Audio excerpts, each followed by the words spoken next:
Parler de Chiappa et Macron.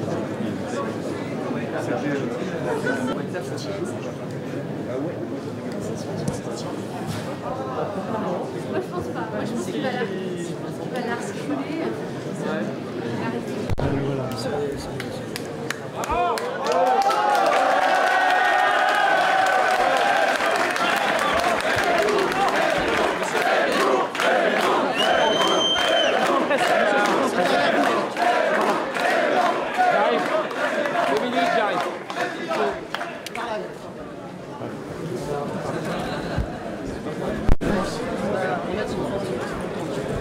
On a 10 minutes, mesdames, messieurs. C'est parti. Voilà. Ouais, ouais. Non, mais.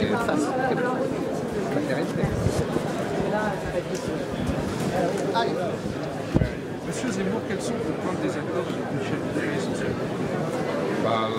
Vous avez entendu, je pense, vous avez écouté le débat. Donc il y a des points de désaccord. On est d'accord globalement sur l'analyse d'une situation tragique. Après, on a des nuances, on a des sensibilités différentes. Je pense que c'est ça qui donnait l'intérêt de ce débat. Sur les prénoms aussi. Ah oui, c'est un sujet sur lequel on avait un désaccord. Mais c'est un sujet important pour moi, mais c'est surtout un symptôme de la défrancisation. Et donc après, on le traite, lui, il le traite par le dédain. Moi, je ne le traite pas par le dédain, je pense qu'il faut le traiter. Mais après, voilà. Globalement, il regrette que ça puisse, que des fois vous soyez blessant. Vous n'êtes pas à blesser et il craint qu'en fait ça nuise à votre entreprise. Je crois avoir répondu. Je pense que c'est l'argument qu'utilisaient les dirigeants de la droite monarchiste et catholique à la fin du 19e siècle contre la République. Il m'étonne d'entendre, c'est pas le seul à dire ça. Il y a beaucoup de gens à gauche qui disent ça. Et ils reprennent sans le savoir les arguments de la droite catholique. À l'époque, la République ne se souciait pas de savoir si elle allait blesser les catholiques. Vous voyez, pourtant c'était l'énorme majorité du pays. Elle imposait sa règle. Parce que tout simplement, elle pensait que c'était bon. À tort ou à raison, peu importe. Mais je pense que la République doit redevenir ferme. Que la faiblesse lui a coûté très cher et est en train de tuer le pays. Donc nous devons retrouver la fermeté de nos ancêtres et arrêter de ne considérer que les blessures individuelles. Moi, je vois plus la blessure de la France que les blessures individuelles. Vous voyez, et la France est blessée à mort.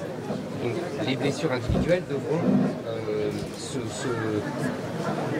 cesser de s'épancher quand le sort de la France est en jeu. Monsieur Zemmour, allez-vous déclarer votre candidature avant la fin du mois? Je ne peux pas vous dire, je ne sais pas. Vous avez pris votre décision? Disons qu'elle est en cours. Qu'est-ce qui vous manque? Tout avoir tous les éléments. Pour l'instant, si vous voulez, je regarde, j'observe un peu la situation politique. Et quand je déciderai, je vous le dirai, vous inquiétez pas.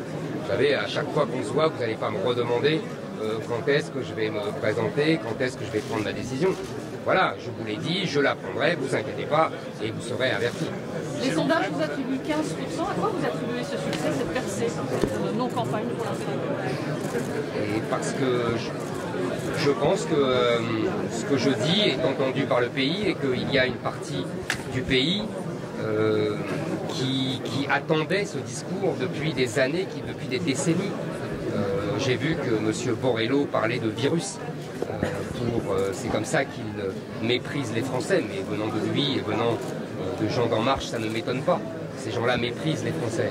Donc ils considèrent que quand ils entendent avec faveur mon discours, ils sont malades. C'est le vieux raisonnement de tous les totalitarismes. Vous savez, les soviétiques envoyaient en asile psychiatrique les opposants. M. Borrello est de cette trempe-là.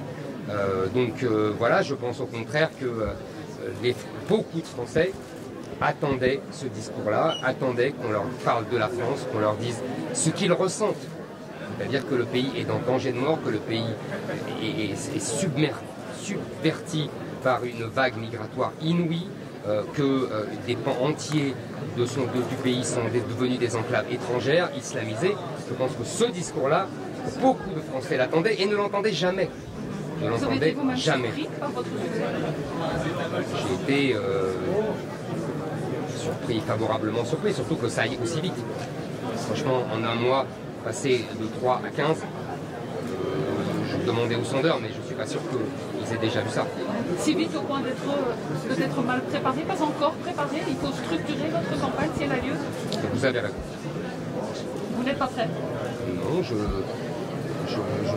en tout cas, il manque des boutons de guêtre, donc c'est tout à fait normal, effectivement, de réfléchir et de voir si on peut y aller, comment on peut y aller, en tout cas de répondre favorablement. Vous savez, c'est pas rien. Il y a un mois, on me méprisait. Aujourd'hui, avec 15%, c'est moi qui ai une responsabilité vis-à-vis de tous ces gens. Donc je ne supporterai pas de me louper, j'aurais honte vis-à-vis de tous ces gens. Voilà. Dernier sondage. Excusez-moi, Dans le dernier sondage du jour. là, je ne entends rien. Qu'est-ce que vous retenez de la Pardon. Dans le dernier sondage du jour, monsieur Attendez, parce que là, la question, c'est pas ça. Dans le dernier sondage du jour, on voit que vous êtes en progression, tous les politologues nous font cela, les sondologues, pour progresser, au détriment d'ailleurs même du candidat de droite que vous talonnez maintenant. Comment vous pouvez l'analyser? Je crois avoir répondu à cette question. Je l'analyse très simplement. Je pense que depuis des années, il y a une attente de mon discours qui n'était pas satisfaite par les candidats LR, ni par LR, et ni même par le Rassemblement national. Donc les gens, vous savez, la France les Français sont un vieux peuple politique. Donc ils savent apprécier un discours politique. Voilà, donc je tiens un discours profondément politique au sens où je mets les enjeux essentiels pour l'existence et la survie de la nation. Donc je pense qu'il y a beaucoup de gens qui attendaient ce discours en vain depuis des années, qui se morfondaient, ils ne voyaient rien venir, et là ils ont vu venir et donc ils s'enthousiasment. Voilà. Le RN vous accuse d'aimer la France et de ne pas aimer les Français. Vous savez, c'était ce qu'on reprochait au général de Gaulle, donc c'est plutôt flatteur pour moi. Maintenant, aimer la France, c'est aimer les Français. Je ne comprends pas ce distinguo stupide.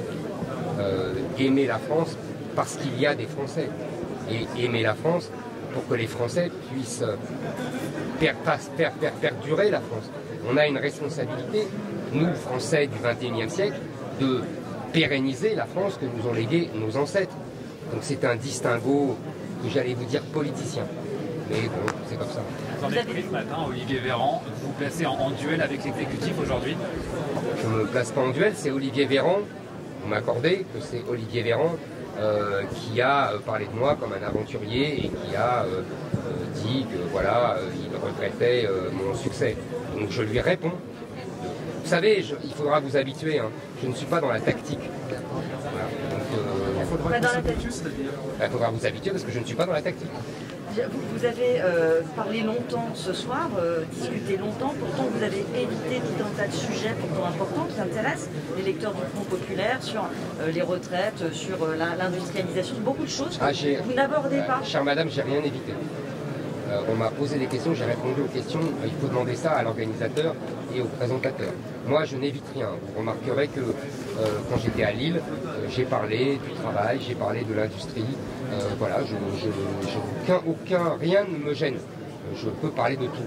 J'ai des priorités, j'ai une hiérarchie des sujets qui pour moi est essentielle, mais rien ne me gêne. On peut parler de tout. Aucun sujet ne me dérange. Et ce n'est pas moi qui ai choisi ni les thèmes ni les questions. Michel Onfray vous appelle à muscler votre bras gauche. Vous en avez besoin aujourd'hui?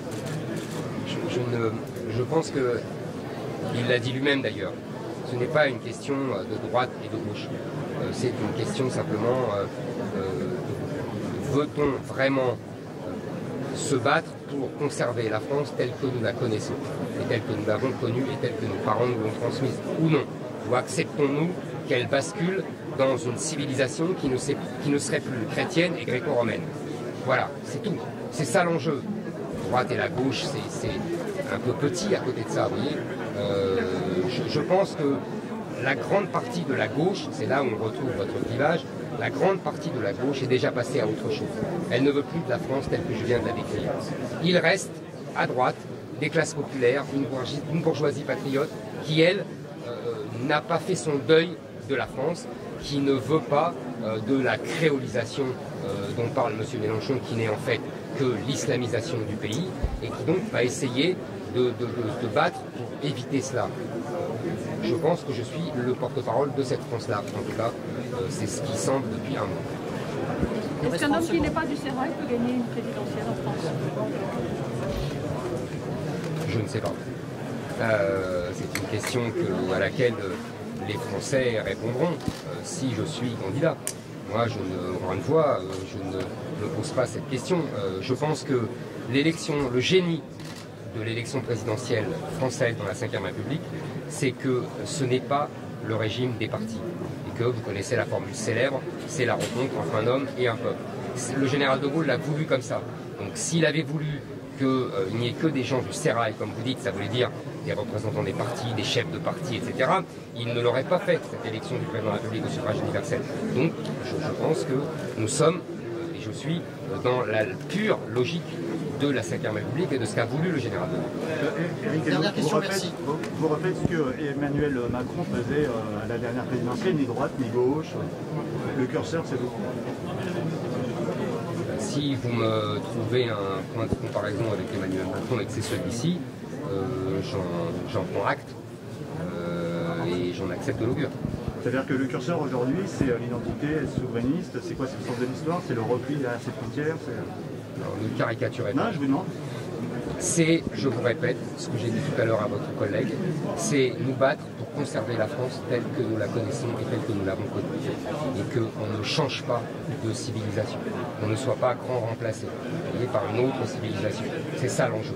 C'est ça l'enjeu de la présidentielle aujourd'hui. En tout cas, c'est ça l'enjeu que moi, je défendrai et que moi, je veux imposer à la présidentielle. Et pour l'instant, accordez-moi que ça ne marche pas trop mal. Que vous défendrez. Merci absolument, beaucoup. Que je Merci défendrai si je suis candidat, mais que je défends déjà.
On essaie de faire le... Alors, on va... Monsieur, vous pouvez sortir. S'il vous plaît, est-ce que vous pourriez... Parce qu'il ne peut pas sortir, le monsieur. Il faut faire un sens de circulation. Alors, reculez.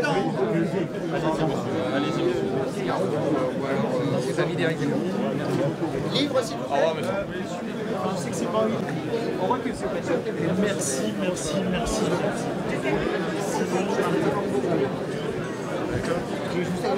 Merci, c'est fabuleux.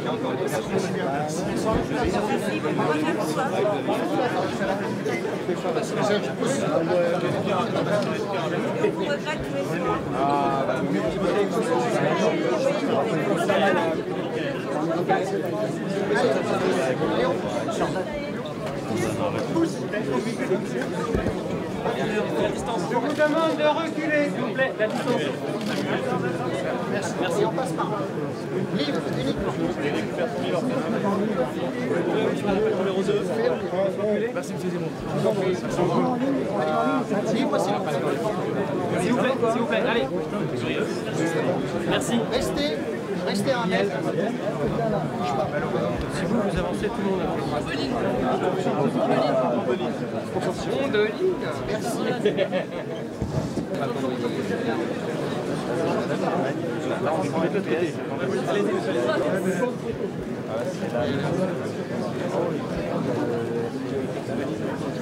Merci. Ça va?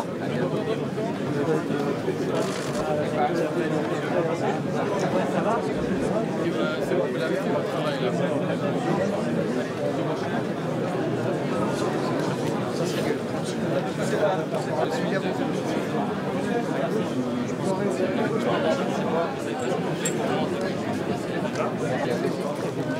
Nous attendons de savoir avec impatience. Madame, s'il vous plaît. S'il vous plaît. Ça, c'est le détail. C'est la sortie là, pour la sortie. C'est la sortie déjà. Oui, c'est la sortie. Ah oui, on ne fera pas ça.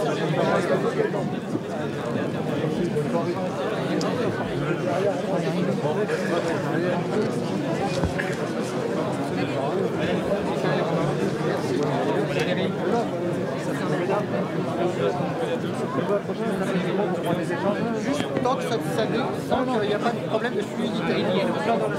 Mettez-vous par là.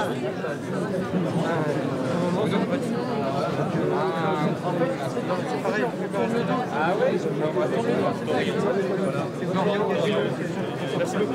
5 minutes. 5 minutes. Prenez le plan.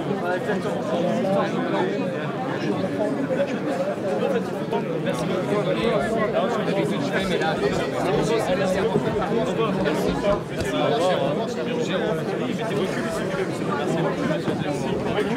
Ici c'est la sortie, on recule. Merci beaucoup.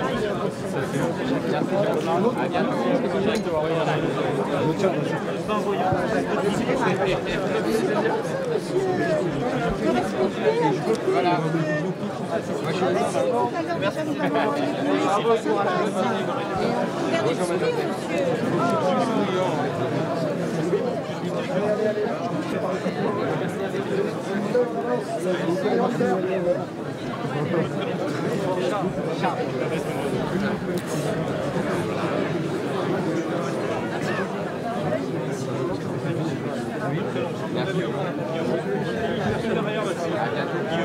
Guillaume, Passez sur la presse.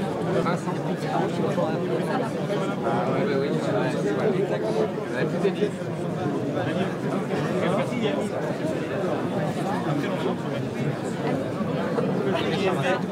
À bientôt, merci. Merci Yannick. Hervé, à vous en faire. Ouais, c'est un bon nom français, ça, Yannick qui arrive. Ah oui?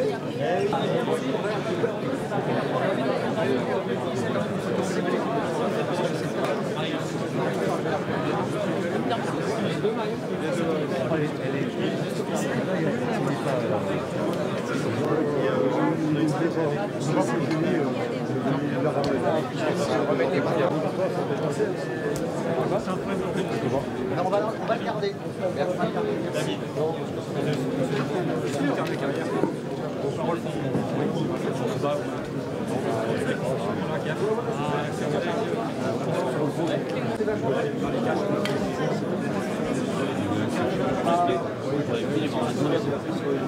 Qu'est-ce qu'il y a? Vous avez une zone particulière là-haut? Je peux vous aider?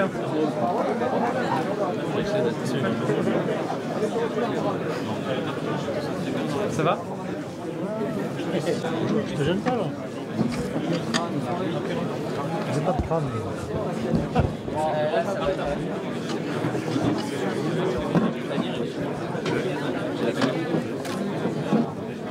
Tu vas la laisser comme ça?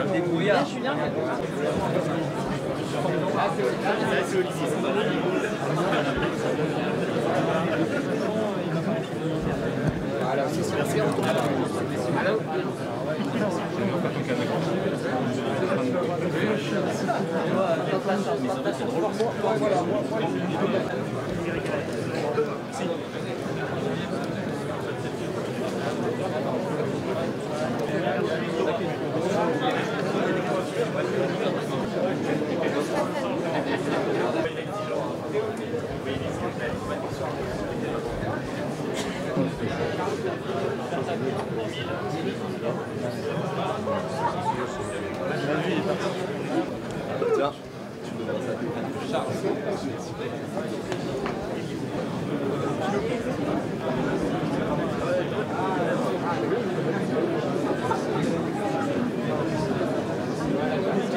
Merci, bonne soirée.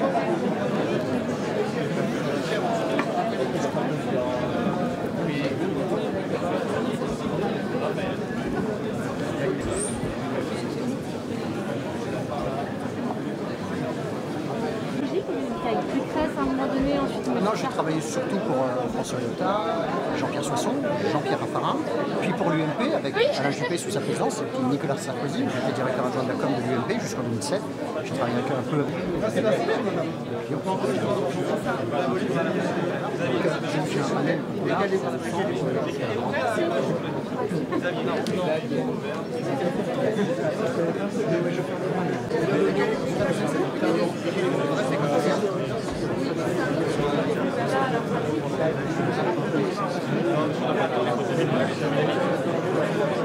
allez-y, avancez.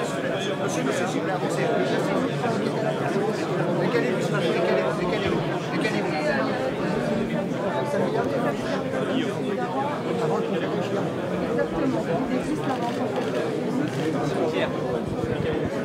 Allez-y, avancez.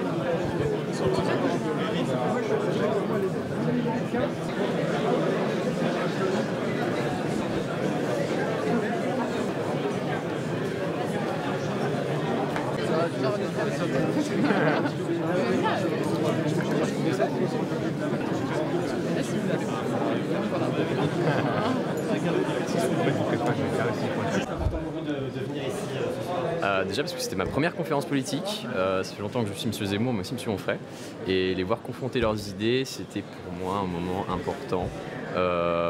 L'échange des idées entre les deux, qui sont des hommes très cultivés, très intelligents, c'était un débat très constructif, et j'adore avoir justement cet échange avec M. Zemmour, que je suis beaucoup quand il parle tout seul, et j'adore justement quand il a cet échange avec d'autres hommes politiques, et que justement il y a une confrontation des idées, qu'il répond, et surtout des questions improvisées, puisque là il ne connaissait pas les questions à l'avance.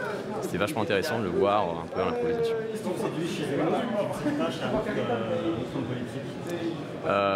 Je dirais son amour de la France et de ses personnages politiques. L'empereur et De Gaulle, j'ai retrouvé ça chez Mersenne. C'est le premier à les mettre en valeur. C'est ses premières citations, à chaque fois c'est De Gaulle, c'est l'empereur. Et pour moi c'est quelque chose de fondamental, c'est le fondement du patriotisme. C'est du particulièrement. Parce qu'il reprend justement ce discours gaullien qui a fait la grandeur de la France, et aucun homme politique ne le reprend aussi bien que lui. Il comble un vide dans cet amour de la France, de cet amour poussé de la France, qu'il en fait sa première, il en fait sa première revendication politique. Sa première idée politique, c'est l'amour de la France. Et ça, je trouve que c'est pas assez mis en valeur chez les autres hommes politiques. Vous pensez qu'il sera candidat? Ah bah, je pense qu'aujourd'hui c'est clair, il sera candidat à l'élection présidentielle, et je l'espère. Pourquoi je l'espère? Parce que justement c'est l'homme politique que j'adore, que je suis, qui reprend ses valeurs gaulliennes, et que ça fait très longtemps que j'attends qu'un homme présidentiel, qu'un homme politique se présente pour ses raisons. Ah ben je pense que c'est clair, depuis quelques mois les sondages annoncent toujours plus de votes, d'intention de vote pour Zemmour. Je pense que ça continuera de s'accroître, et dans les dernières tendances, on a vu avec les autres élections présidentielles, les tendances c'était à contrario Marine Le Pen qui descendait toujours plus dans les sondages à l'approche des élections. Je pense que c'est un phénomène qui va se répéter, que Zemmour va sans cesse augmenter ses intentions de vote, que Marine Le Pen va se baisser, et au final je crois, et j'espère d'ailleurs, qu'on se retrouvera avec Zemmour au deuxième tour. Marine Le Pen ne me séduit pas, mais pour d'autres raisons. Parce que je trouve qu'elle n'a pas la carrure d'un président de la République ou d'une présidente de la République. Elle n'a pas ce charisme que d'autres hommes politiques ont, que Zemmour le premier a, que Macron a, même Jean-Luc Mélenchon a. Je les vois en tant que président, Marine Le Pen, je ne la vois pas président. Ça en fait partie, oui. Ça en fait partie et ça a continué à construire cette image que j'avais d'elle. Une femme qui, justement, n'avait pas, les épaules pour être présidente, pour assumer la fonction selon moi. L'observateur compare la campagne de Macron, donc qui est pas politique à la base, qui se lance en parti. Vous partagez la comparaison? Ben moi, je pousserais même la comparaison plus loin en le comparant au général de Gaulle, qui venait pas d'un milieu politique, qui venait du milieu militaire et qui, justement, avec l'amour de la France, a réussi à convertir ses idées militaires en idées politiques, à se construire un parti, se construire une popularité, et qui a fini, au final, par être le plus grand président de l'histoire de la V République. Pour moi, c'est le nouveau général de Gaulle. Julien.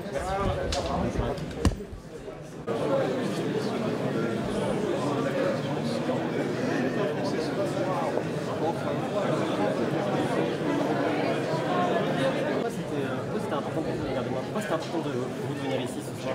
Alors, de base, c'est un cadeau de ma femme, donc je n'étais pas au courant. Maintenant, je soutiens Zemmour depuis une dizaine d'années, donc c'est un secret de Polichinelle, je pense.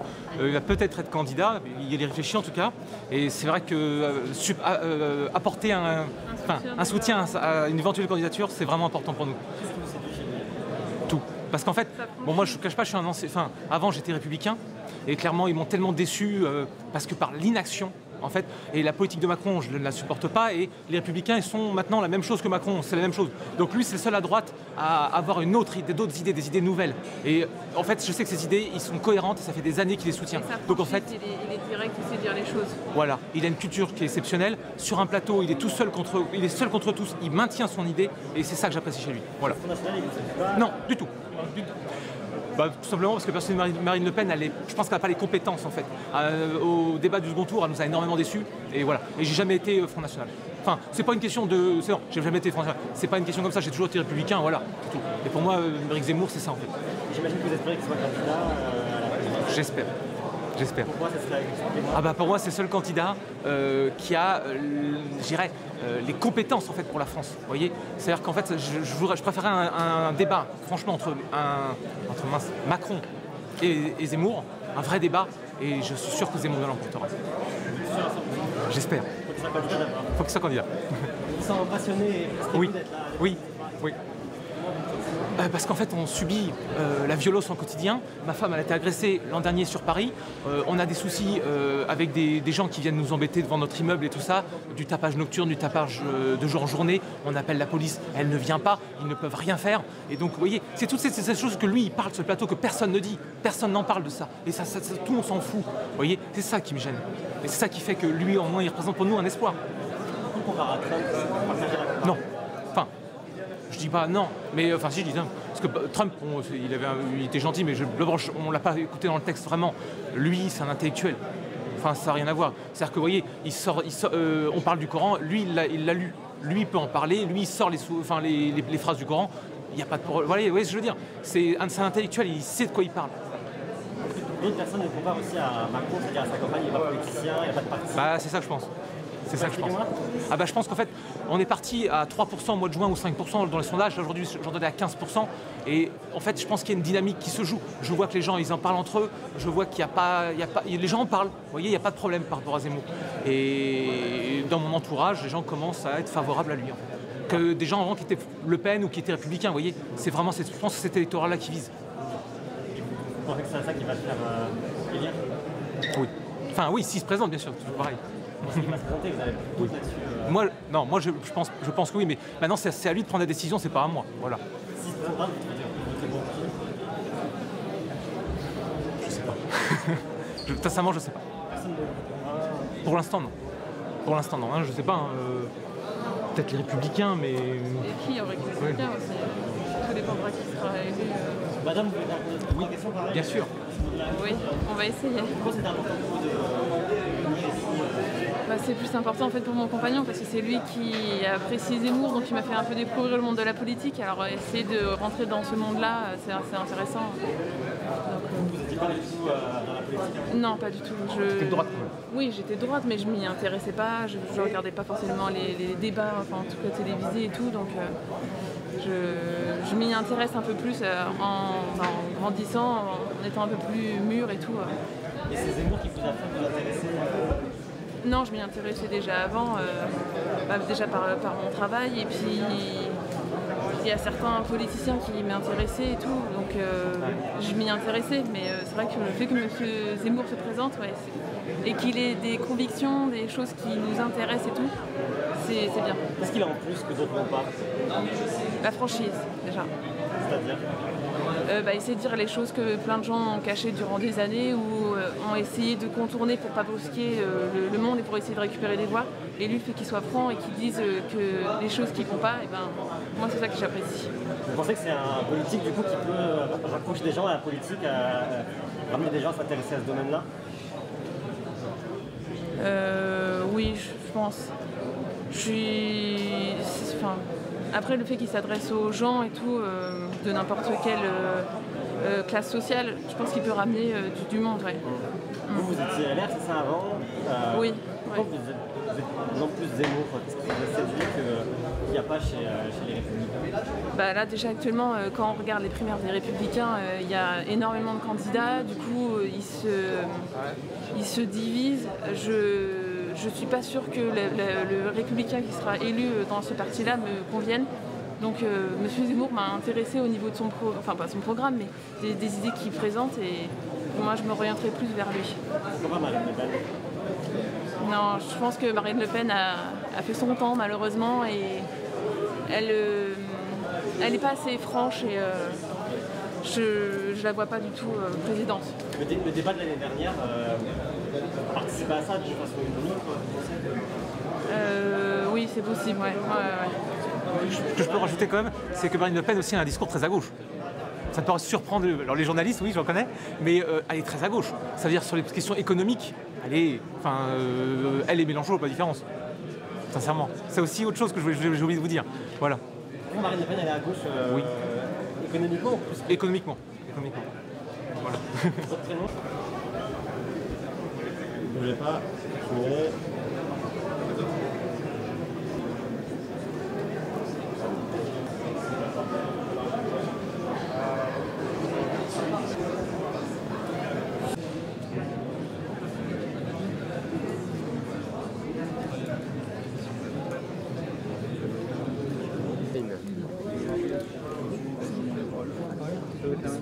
Catherine.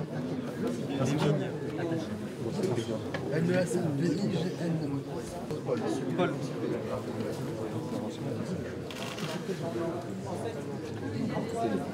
Merci. Paul, merci à vous. Merci. Alexis. Calez-vous un petit peu à droite. T'as mis Maxime. Non, mais je peux, hein. Oui, Maxime.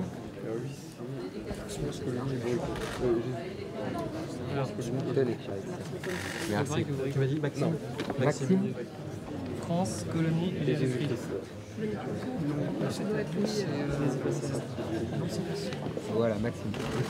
France, colonie et Jésus-Christ. Attendez, France, colonie et Jésus-Christ. Comment j'ai fait comme une colonie? Comme une colonie, oui. Et Jésus-Christ comme Jésus-Christ. Ah, vous êtes fort. Ça doit pas être facile. Bah, bon courage.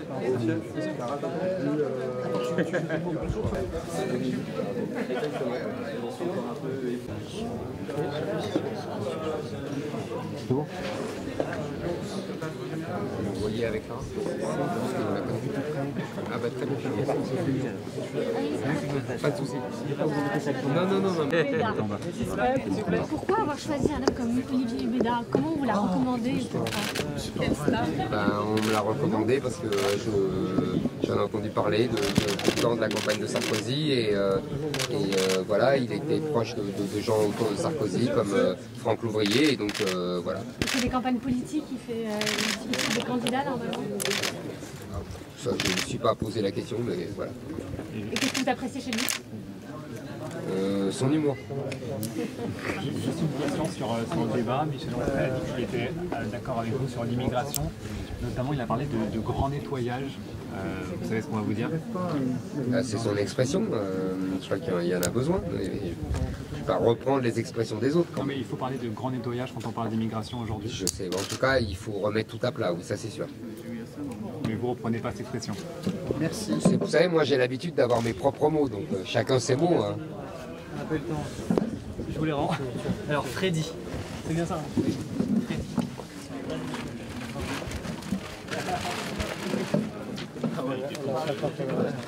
C'est tous Freddy. C'est ce que j'ai fait.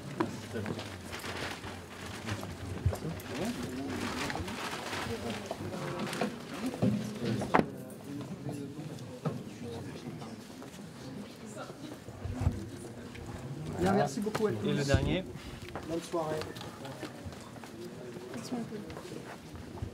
Voilà.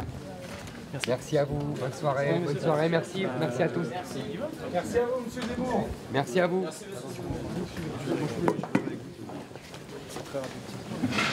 Oh. On va pas avoir le temps de... Allez, merci beaucoup. Allez, monsieur Zemmour. On n'a pas le temps, désolé. Discipline, monsieur Zemmour.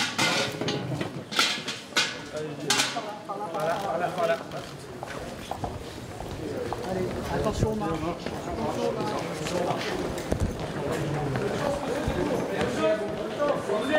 Merci. S'il vous plaît, allez, on avance. C'est bon, petit. On vous suit, on passe en... On vous suit. On passe et on arrête tout le monde derrière. Ok, je reste là. Sarah. Vas-y.